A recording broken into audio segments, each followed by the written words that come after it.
Hi everyone, it's Emmy here at Emmy's Everything. So today's video is going to be a combination sort of video. I did turn on the camera twice on the same day, and I just decided to combine both of the footage during both sessions. So I'm just trying to get back into filming.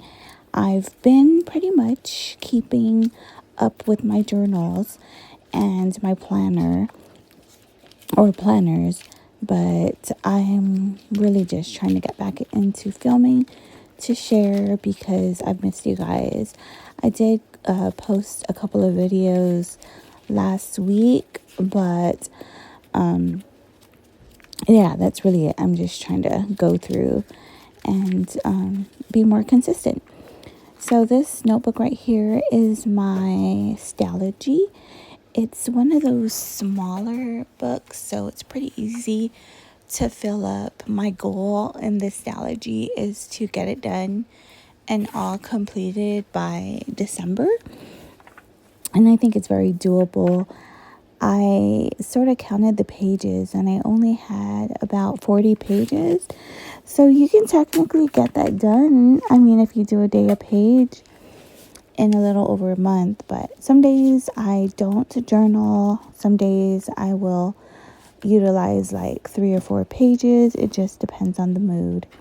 And this is my Chunky Monkey Hobonichi Cousin. Look, it is absolutely gorgeous.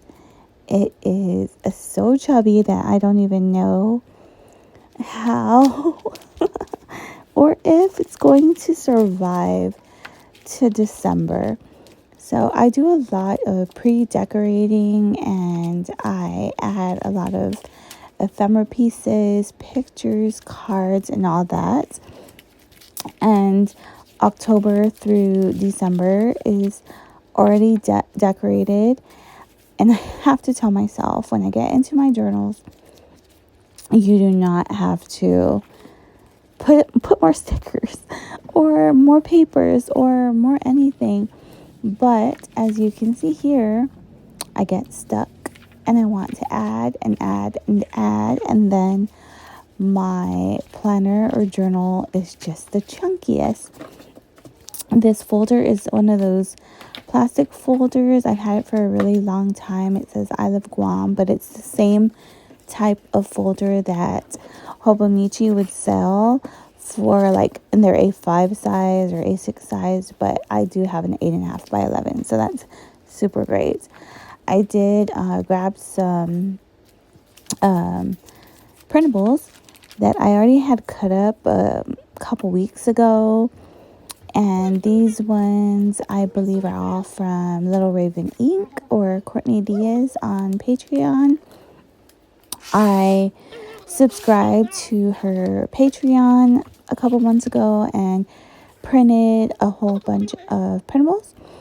And every now and again, I will become a patron from like different art creators, printables. I really love so many artists, but I used to support so many at the same time. But it could get pretty pricey. So I kind of just do it every once in a while.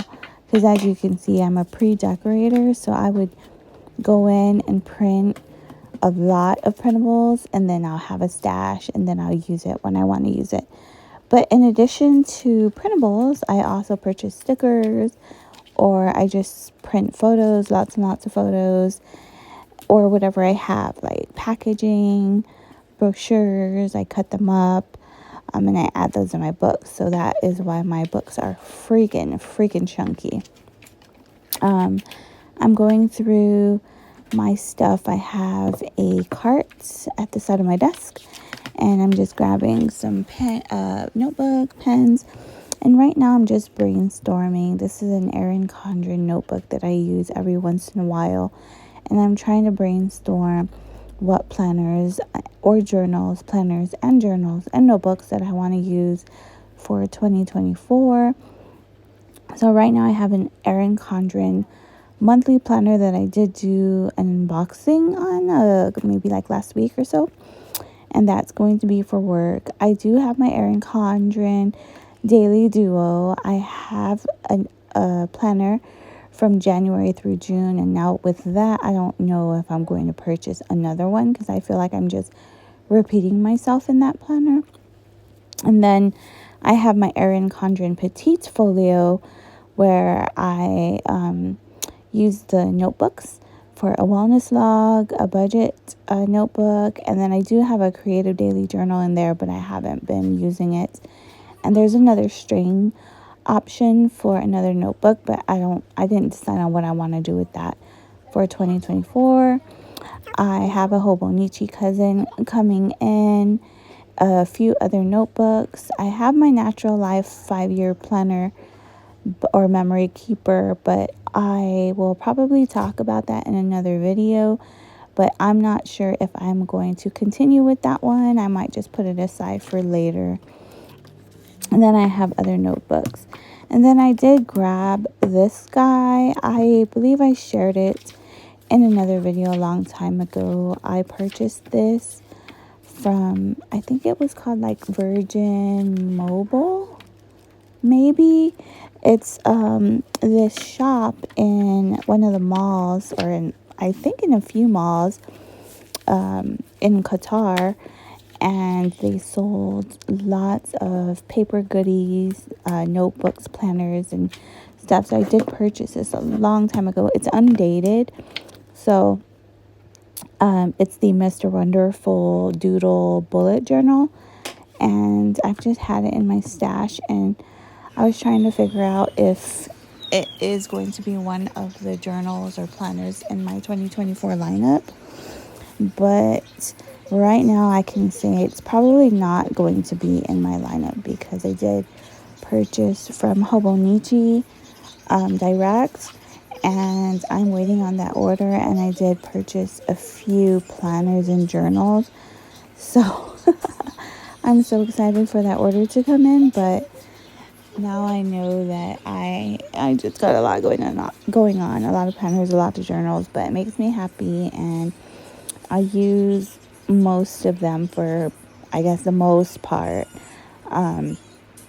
because it's a creative outlet. It is where I go when I'm happy, when I'm sad, anything really, because I use them as a way for myself, like as a way to document my feelings for many occasions and stuff like that. So I'm just in here. This is the second part of the footage I was talking about, where I filmed again, and then I'm just I guess journaling. This is a pencil case. I'm just grabbing whatever pens I want to use, and I'm going to journal. This is an Erin Condren marker. Sometimes if I don't have a lot to say, or if I'm just trying to take up space, I would make these bubble blocks, and this would be the areas where you would journal, and it just kind of fills up the page, and I'm not pressured to write, like, I guess, fill up the page with words. If during that journaling session maybe I'm not feeling it or something, I would do these bubble block sections so that it could, I guess, make me feel like I'm not writing so much and I'm not pressured to fill it in. But I am gonna go in here and journal a bit, and I'm just journaling about journaling. This is a Sharpie highlighter, and I believe Sharpie highlighter, and then I lined it. My husband made adobo. It's a Filipino dish. He made it for dinner, and oh my gosh, it's so good. So sometimes my journaling session could just be doodling what I ate for dinner or where I went that day. And I think it turned out, the lettering, whenever I was outlining the marker, it turned out pretty cute. And I'm not matchy. I don't really care what colors I use.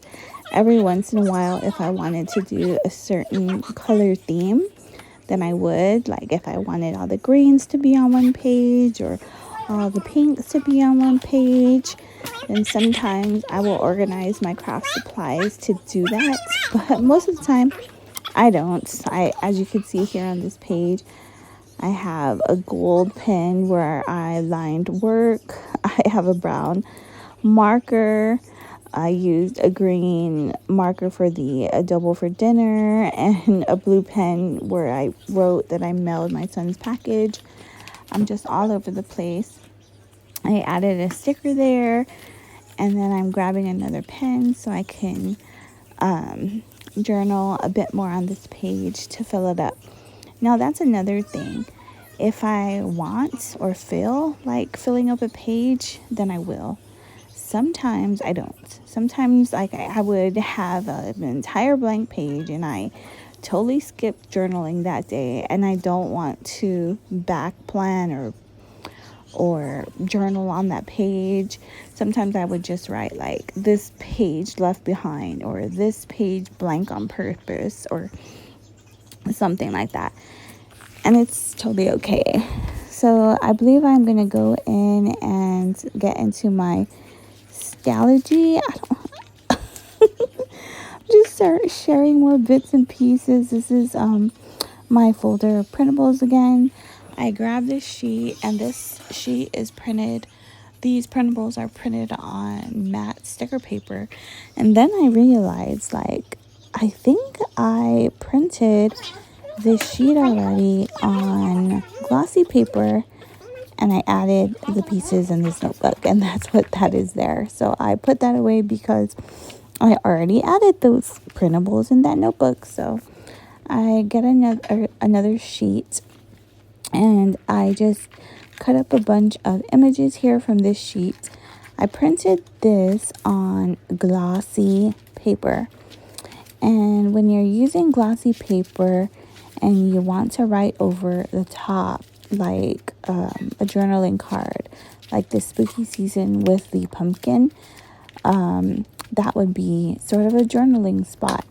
You kind of have to use the best pen for it, like a permanent marker or one of those Sharpie permanent pens or some kind of permanent pen, because when using a ballpoint pen, it gets kind of scratchy.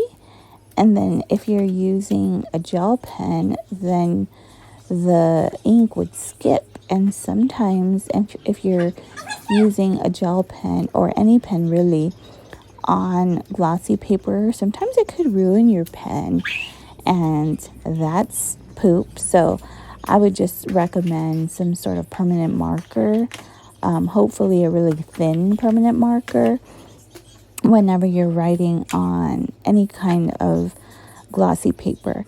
And right now I'm just giving my pages a little bit of color. I have some Distress ink. I believe these ones are the Distress Oxide ink, so you can play with it when using water. And then I grabbed my tin of postcards.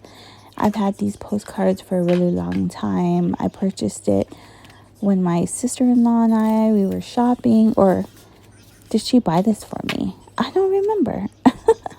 She might have bought this for me, or we might have gotten the same package. I don't remember, but I'm just going to add this. It's super cute. I love these postcards as ephemera pieces or tip-ins for my journal, and I'm not sure if I've ever mailed one out to a person, because I am a pen pal, snail mail, paper card sender kind of girl, but I just don't remember if I've ever sent this one out, or if I just keep it like this in my journals, because it just looks so great. You can add stickers or ephemera pieces to the postcard itself, or use it as a journaling card. Alrighty, so I hope this video is not like so long. Those are freeze-dried candies. But that's it. I'm going. Bye.